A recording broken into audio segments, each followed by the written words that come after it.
Hi అండి, welcome to Anu all in one channel. ఈరోజు నేను సొరకాయతో తాళింపు చేస్తున్నాను. కర్రీ అండి. ఎలా తయారు చేయాలో చెప్తున్నాను. నేను ప్రాసెస్ స్టార్ట్ చేసేసానండి. ముందుగా ఎర్రగడ్డలను ఒక పెద్ద ఉల్లిపాయ ఒకటి, టమాటాలు 4 ఫ్రై చేసుకోవాలి నూనెలో.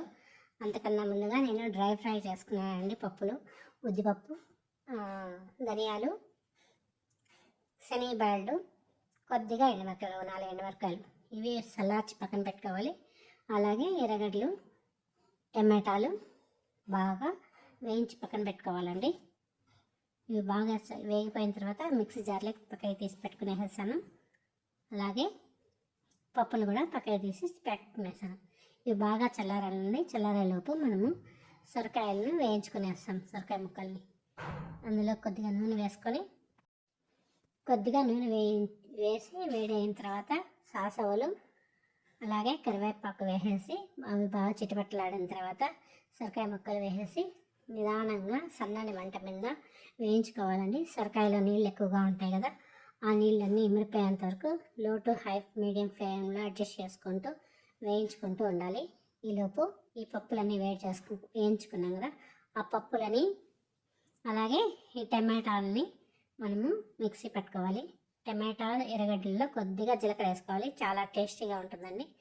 ఇది బాగా నిన్నగా రుబ్బుకొని పక్కన పెట్టుకునేయాలి. నీళ్ళు వేయాల్సిన పని లేదండి.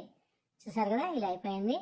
అలాగే ఇప్పుడు చూడండి, సొరకాయల నీళ్ళన్నీ బాగా సపరేట్ అయిపోయాయి కదా. ఈ నీళ్ళన్నీ విరిపోయేసాయంటే కనుక సొరకాయ ముక్కలు కూడా బాగా ఉడికిపోయి వేగిపోతాయండి. ఈలోపు మనము ఉద్దిపప్పు, శనగపప్పు ఇవి కూడా వేయించుకునేసి పొడి పెట్టుకునేసి పక్కన పెట్టుకునేసాను. ఇవి రెండు రెడీ అయిన తర్వాత సొరకాయ ఇంకొద్దిగా వేగాలండి. ఈ నీళ్ళు ఇంకా కొద్దిగా ఉన్నాయి కదా, అవి కూడా కొద్దిగా వేగిపోవాలి. మీరు కనుక నా ఛానల్ని ఫస్ట్ టైం చూసినట్లే లైక్ చేయండి, షేర్ చేయండి, సబ్స్క్రైబ్ చేసుకోండి. సొరకాయ ముక్కలు బాగా వేగిపోయాయి కదండి. వేగిన తర్వాత కొద్దిగా ఉప్పు వేసుకున్నాను. రుచికి తగినంత ఉప్పు ఇప్పుడే వేసుకునేయచ్చు. అలాగే మనం ముందుగా రుబ్బు పెట్టుకున్నటువంటి మసాలా, టమాటా, ఎర్రగడ్డ, జీలకర్ర రుబ్బుకున్నాం కదండి, అది వేసుకొనేసి ముక్కలకు బాగా పట్టేటట్లు కలుపుకొనేయాలి. మంటను లో ఫ్లేమ్లోనే పెట్టుకోవాలండి. ఎక్కువ పెట్టేసారంటే మాడిపోతుంది, కూర రుచిపోతుందండి. కాబట్టి లో ఫ్లేమ్లోనే పెట్టుకొని పచ్చివాసన పోయేంత వరకు బాగా వేయించుకునేసేసి ఇప్పుడు రుచికి తగ్గ కారం పొడి వేసుకోవాలి.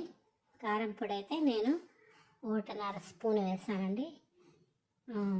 సొరకాయ తీయగా ఉంటుంది కదా, కాబట్టి కారం ఎక్కువగానే పడుతుంది. కారం కూడా పచ్చివాసన పోయేంత వరకు వేయించుకున్న తర్వాత శనగపప్పుల పొడి వేసేయాలండి. వేసి అది కొంచెం బాగా వేగిన తర్వాత మనకు తగినన్ని నీళ్ళు పోసేసి దగ్గరగా ఉడికించుకోవాలి. చాలా సేపు పట్టదండి. ఇప్పుడు చాలా ఇంపార్టెంట్గా దగ్గరుండి నిదానంగా కలుపుకోవాలి. శనగపాయలు, ఉద్దిపప్పు వేసాం కాబట్టి చిక్కబడిపోతుందండి కూర. కాబట్టి నిదానంగా తొందరగానే వచ్చేస్తుంది కాబట్టి వేయించుకోవాలి. మనకి ఏ కన్సిస్టెన్సీలో కావాలనుకుంటే ఆ టైప్లోకి అయితే సరిపోతుంది. నాకైతే ఇలా ఉంటే చాలు. ఇంకొంచెం ఉడకాలండి. కొద్దిగా ఉడికితే ఇప్పుడు కొత్తిమీర వేసుకోవచ్చు. నేనైతే వేసుకోలేదు. ఇప్పుడే టేస్ట్ చేసుకునేసి నాకు ఉప్పు కొద్దిగా తక్కువైంది. ఉప్పు వేసుకొని బాగా కలుపుకొనేసి పక్క తెచ్చుకునేసానండి. ఇది చపాతీలోకి కానీ అన్నంలోకి కానీ వేడివేడిగా చాలా టేస్టీగా ఉంటుందండి. మీరు కనుక నా ఛానల్ని ఫస్ట్ టైం చూసినట్టే లైక్ చేయండి, షేర్ చేయండి, సబ్స్క్రైబ్ చేయండి. నా వంటలు మీరు ట్రై చేసి ఎలా ఉందో కామెంట్ సెక్షన్లో చెప్పండి. ఇప్పుడు నేను స్టవ్ కట్టేసాను. దించేసి వేడి అన్నంలోకి కొద్దిగా నెయ్యి వేసుకోవచ్చండి. నెయ్యి వేసుకొని బాగా కలుపుకొనేసి తిని చూసామంటే సూపర్గా ఉంటుందండి. ఓకే అండి, మరో వంటతో మళ్ళీ మనం కలుసుకుందాం. నా ఛానల్ని, నా వీడియోని చివరి వరకు చూసినందుకు చాలా ధన్యవాదాలండి. Thank you.